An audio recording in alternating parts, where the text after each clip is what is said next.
Et voilà. Voilà, tous les lycées qui ont participé au prix Imaginal des lycéens. Donc on est ravis de vous recevoir encore cette année, toujours aussi nombreux, même si les répartitions d'élèves sont un petit peu différentes d'un établissement à l'autre. Alors je vous laisse peut-être la parole. Oui, moi je vais dire simplement deux mots, et le premier mot c'est bonjour à tous. Je me présente pour ceux qui ne me connaîtraient pas. Je suis donc Elisabeth Delgenini. Je suis adjoint au maire de la ville d'Épinal, chargée du tourisme, de la communication, de l'événementiel et plus particulièrement de ce festival qui nous rassemble tous aujourd'hui.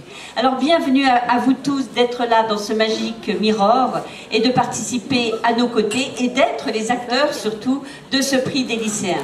Alors je voudrais simplement vous rappeler que quand la ville d'Épinal a eu la volonté de mettre en place ce festival de la lecture et de l'image, nous avons d'abord pensé à vous les jeunes, pour qui, pour certains, la lecture n'est peut-être pas l'occupation préférée.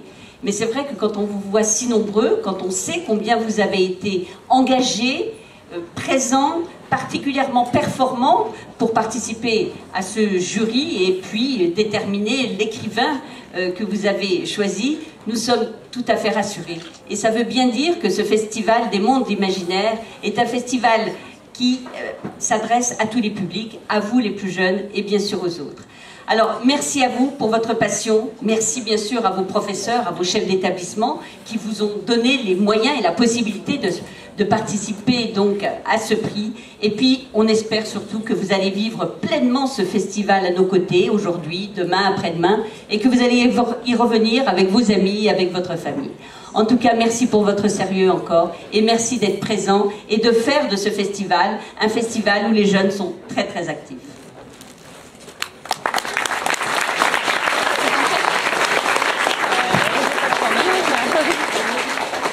À mon tour de dire vraiment un tout petit mot, Bertrand Maston, conseiller régional délégué à la culture. Donc, je voudrais dire juste au nom de la région Lorraine et avec mon collègue vosgien Jean-Pierre Moineau, tout le plaisir qu'on a à être ici, parce que la région Lorraine est bien évidemment, comme vous le savez, en charge des lycées, et que par ailleurs nous développons une politique culturelle en faveur de la filière du livre extrêmement dynamique, par le biais notamment du Centre régional du livre, et que donc nous sommes ici au croisement de ces deux compétences, et que nous sommes extrêmement satisfaits, bien évidemment, de participer à ce prix.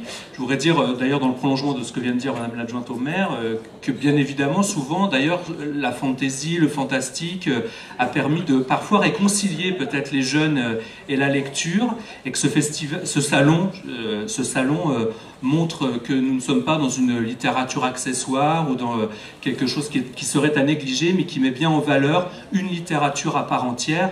Et c'est pour ça que, bien évidemment, nous sommes présents. Et puis, moi aussi, je voudrais bien évidemment féliciter l'ensemble des organisateurs de ce salon, parce que c'est beaucoup de travail, bien évidemment, beaucoup d'énergie. Saluer l'ensemble des lycéens qui sont là et les remercier d'avoir participé avec fougue, m'a-t-on dit, et parfois avec beaucoup de dynamisme dans tous les lycées, dans 12 lycées lorrains, à ce prix, et les équipes bien évidemment enseignantes et de direction des établissements qui ont bien évidemment permis cela.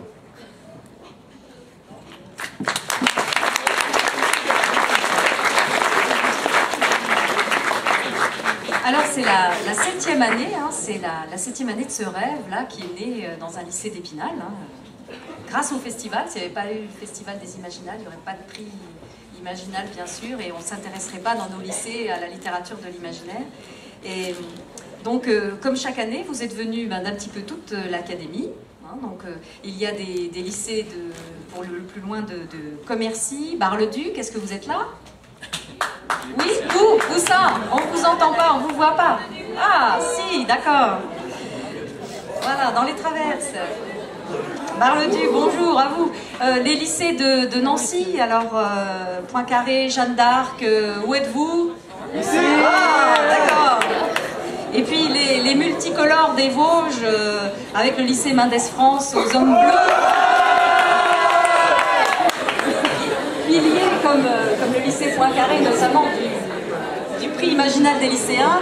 Le lycée Louis Lapique, bien sûr. Et les professeurs du prix Imaginal des lycéens. Et puis Bruyère aussi, qui revient parmi nous. Voilà, les Bruyérois sont là, tout va bien. Donc en fait, les débats pour départager les romans finalistes étaient très courtois cette année, mais très passionnés quand même, hein, vraiment. Nos lycéens sont des lecteurs et ça nous étonne toujours, je ne sais pas pourquoi, ils sont vraiment très exigeants. Il faut en effet que l'histoire les captive tout de suite. Il ne faut pas que ça traîne. Il faut que le lecteur soit embarqué tout de suite dans l'imaginaire. Il faut que l'histoire soit cohérente, mais originale. Parce que si ça ressemble à quelque chose de déjà lu ou déjà vu, c'est moins bien. Hein. L'histoire doit être bien écrite. Il ne s'agit pas de voter pour un livre au style facile. Ah non, non, vous êtes très très exigeant. Et puis en plus, cette histoire doit nous faire réfléchir sur le monde et sur nous-mêmes. Donc déjà, alors Samantha, bravo hein, d'avoir réussi tout ça. Les débats, ça a été très serré entre Signis, il faut le dire, hein, de Vincent Gessler et puis La langue du silence. Mais vous avez défendu les deux romans avec beaucoup d'intelligence, de finesse. Et pour nous, c'est vraiment la récompense, pour nous les professeurs. Parce que c'est un régal de voir cette liberté de parole que vous avez. Et puis aussi l'acuité, enfin toutes les choses que vous voyez que nous n'avons pas forcément vues dans le roman. Hein, vous êtes sensible à des tas de choses et il y a une belle implication. Donc pour nous c'est une récompense parce que si on s'embarque dans cette aventure, c'est parce qu'on a envie de partager nos coups de cœur avec vous, on a envie de discuter, on a envie de parler de littérature et on a envie de vous donner envie de lire et d'écrire aussi. Et certains d'entre vous écrivent. Certains même ont participé au speed dating, etc. Donc s'il y a des petites graines d'écrivains là qui sont ici, continuez, hein, rencontrez donc les grandes sœurs ou grands frères, et puis lancez-vous dans l'aventure aussi, quoi. Et donc je remercie vraiment tous les élèves qui se sont impliqués, chacun autant qu'ils l'ont souhaité. Hein, petitement ou énormément. Hein, on a des lecteurs vraiment voraces qui lisent tous les 6 livres en quelques temps, et puis d'autres, pour d'autres c'est plus difficile, ça dépend aussi des études qui suivent hein, et du travail qu'ils ont. Alors maintenant, ceux qui permettent le prix, il faut vraiment les remercier aussi, c'est les professeurs et les professeurs de documentation. Hein, sans eux, là franchement, rien du tout ne serait possible. Hein, sans leur relais. C'est eux qui préparent les budgets, c'est eux qui organisent des activités stimulantes. Hein. Il y a plein de choses qui se sont produites dans les établissements, des expositions, des cafés littéraires, enfin des écritures diverses, des rencontres. Ça, sans les profs, c'est pas possible. Et puis sans les chefs d'établissement. Hein, nos chefs d'établissement nous soutiennent quand même, souvent verbalement, gentiment, par leur présence, et puis aussi par l'intérêt qu'ils peuvent porter dans leur budget à nos projets. Hein. Donc je les remercie aussi chaleureusement parce que sans toute cette organisation-là, pas possible d'organiser le prix. Et simplement, ce que j'aimerais peut-être, puisque le conseil régional est là, c'est leur dire nous comptons sur, peut-être aussi d'une manière ou d'une autre, sur le soutien. Maintenant que le prix est vraiment régional depuis, j'allais dire, au moins 5 ans, il est régionalisé, donc ce serait peut-être intéressant de voir comment continuer avec le Centre régional du livre à donner plus d'ampleur à ce prix qui intéresse vraiment les élèves, quoi. Voilà. Donc je vous remercie à l'avance. Alors donc bravo à tous ceux qui offrent aux élèves l'occasion de découvrir les littératures de l'imaginaire, et bravo aussi, merci au festival, parce que sans le festival et la ville d'Épinal, il n'y aurait pas d'événement de ce type-là. Voilà. Alors j'aimerais bien maintenant un témoignage d'élèves, donc 2 élèves du lycée Poincaré qui veulent bien nous parler un tout petit peu de la manière dont ils ont vécu le prix cette année et puis l'intérêt du prix. Donc Marion et Adrien, donc vous pouvez venir. Merci. Alors moi on m'a demandé de vous parler du club. Alors en fait on a une assez mauvaise image auprès des plus jeunes des lycées parce que tout le monde pense qu'on est des personnes qui ne faisons que lire des livres, qui n'avons aucune vie sociale en dehors, qu'on est un peu assez renfermé sur nous, mais en fait on ne mange pas, on ne mord pas. En fait le club Imaginal nous permet de créer des amitiés. Il faut dire qu'on a un groupe assez soudé, donc s'il y a des gens que ça intéresse, on est toujours prêt aussi à accueillir des nouveaux. Bon alors techniquement comment ça se passe le club, on décide d'une date de réunion qui plaît le plus à tout le monde et c'est surtout des débats. Il y a une bonne partie débat, donc au début on lit 2-3 livres, on n'a pas grand chose à dire, mais au fur et à mesure c'est de plus en plus construit et de plus en plus virulent, même très virulent des fois. Et on va dire qu'en dehors de ça, on en vient souvent vite à parler de d'autres livres, donc on n'est pas que intéressé par les imaginales, donc c'est là tout l'intérêt. On peut parler jeux vidéo, manga, enfin on mélange plein de choses, c'est un vrai moment d'échange, donc je pense que tous les gens, même qui ne sont pas spécialement intéressés par les livres, qui n'aiment pas spécialement lire, peuvent venir parce qu'on a toujours plein d'avis à donner, plein de conseils. On propose d'autres lectures à ceux qui ne connaissent rien, donc moi je dis que c'est qu'une heure toutes les 3-4 semaines, donc ça ne prend pas spécialement de temps. Mais bon, c'est toujours un moment assez agréable que je conseille à tout le monde. Ouais. Merci pour ce témoignage.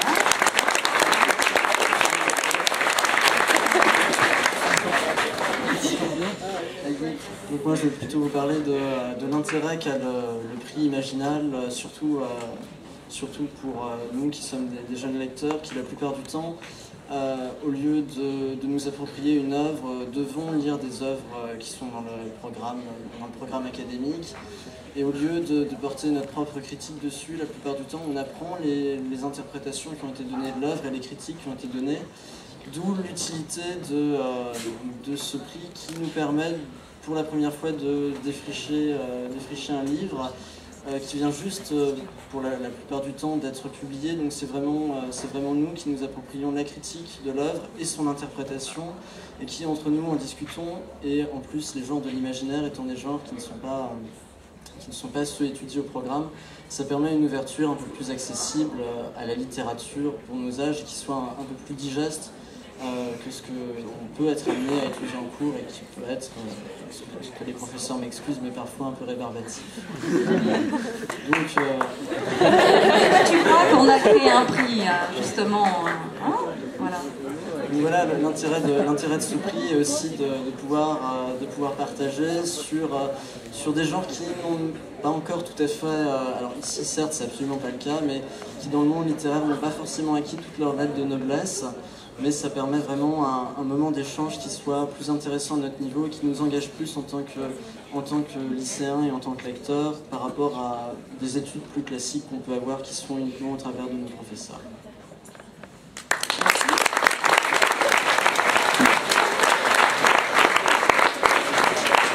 Alors maintenant, je vais appeler les deux élèves qui ont fabriqué le livre d'or qui va être remis à Saint-Montabali comme cadeau des lycéens. Donc il a été fabriqué jusque tard hier soir. Donc Salomé et Justine ont veillé jusque 2h du matin, je crois, pour faire le dernier collage. Et il est fabriqué à partir des contributions de tous les lycées qui ont participé au prix. Voilà. Donc j'appelle Salomé et Justine.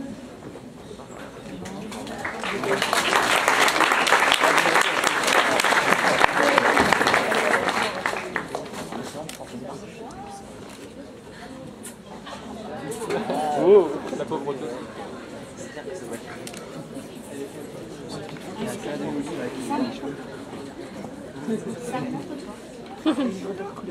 C'est rare ça d'habitude.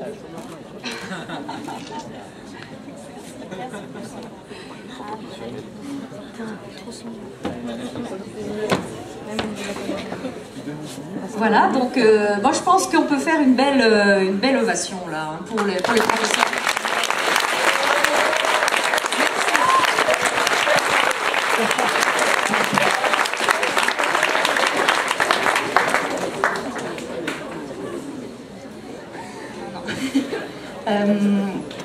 Merci beaucoup déjà, ça a été beaucoup dit aux professeurs, aux organisateurs et aux élèves parce qu'évidemment c'est le genre d'initiative qui est rare et très précieuse et je crois que pour tous les acteurs du livre c'est vraiment un très beau moment et un très beau moment de partage et pour ça je voudrais encore vous remercier. Je voudrais ensuite voilà, en dehors de la bouffée de joie très personnelle que ça peut me procurer, remercier surtout mon éditrice qui est ici, Donc voilà, parce que Mi-Saison, c'est une petite maison d'édition indépendante et c'est voilà, elle qui donne sa chance à de très jeunes auteurs et à des premiers romans. Et je trouve que c'est aujourd'hui une très belle récompense de voir que des lycéens ont choisi cet ouvrage-là. Et voilà, c'est la récompense aussi de travail de bénévoles qui gèrent cette maison d'édition. Donc voilà, merci beaucoup à Mi-Saison.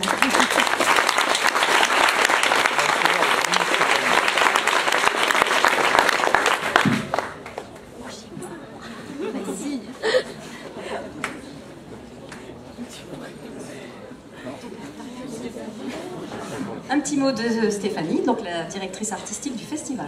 Non, mais très peu de choses. Juste pour vous dire d'abord la joie qu'on a, mais je crois que tout le monde vous l'a fait comprendre, de vous avoir chaque année, les classes successivement, et qu'on vous retrouvera, parce qu'au bout de 10 ans ça commence, on vous retrouve parfois, vous avez un peu vieilli, et puis on vous retrouve, y compris parfois, pour certains et certaines avec des enfants, et c'est vraiment un bonheur de voir que des gens ont parfois été gagnés à la lecture aussi par ce prix Imaginal.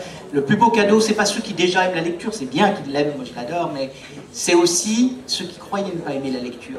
Parce qu'on leur avait peut-être fait lire que des livres, disait l'un d'entre vous rébarbatif, et moi qui suis quand même au départ prof de lettres, je suis assez d'accord. Finalement, il y a parfois des œuvres qu'il faut lire, mais c'est important qu'on lise la littérature dynamique, passionnante, moderne, la fantaisie, le fantastique. Moi j'aime ça depuis que j'ai votre âge, et puis je ne l'ai plus, mais j'aime toujours ça. Voilà, et je pense qu'autour de cette table et dans cette salle et dans tout ce festival, c'est des adultes passionnés parce que ils sont tombés dedans quand ils avaient votre âge en général. Voilà, et donc ça nous fait plaisir de voir que de nouvelles générations de lecteurs, et on était très minoritaires il y a 30 ans, aujourd'hui il y a des villes qui font un festival de cette ampleur, et c'est Épinal en particulier, et puis il y a un public qui nous suit de plus en plus, et on n'a pas aujourd'hui à rougir, les élus sont là, ce qui est toujours un signe d'une véritable reconnaissance. Voilà ce que je voulais dire. Puis après, je crois que c'est Elisabeth Delgenini, adjointe au maire, qui dira le dernier mot, le mot le plus important. C'est pour partager un moment de richesse et de convivialité. Mais ce que je voulais dire pour conclure, c'est vraiment continuer à amplifier ce prix, continuer à le développer. Plus il se développera, plus vous montrerez votre enthousiasme, et plus les gens qui ont les moyens de vous aider, les éditeurs, une ville, d'autres structures, vous êtes les lycées, c'est le conseil régional, on en parle déjà, il y a des choses qui s'amplifieront, et ça c'est une richesse. On a une région où il y a un prix vraiment très proche, c'est vous qui le contrôlez. La sélection elle est faite évidemment par le festival et par vos enseignants. Laissez quand même d'être le plus proche possible du goût que vous avez, qu'on imagine que vous avez, on ne se trompe pas trop visiblement dans nos sélections, et surtout, vous faites des choix qui parfois nous surprennent, mais toujours nous ravissent. Merci à vous.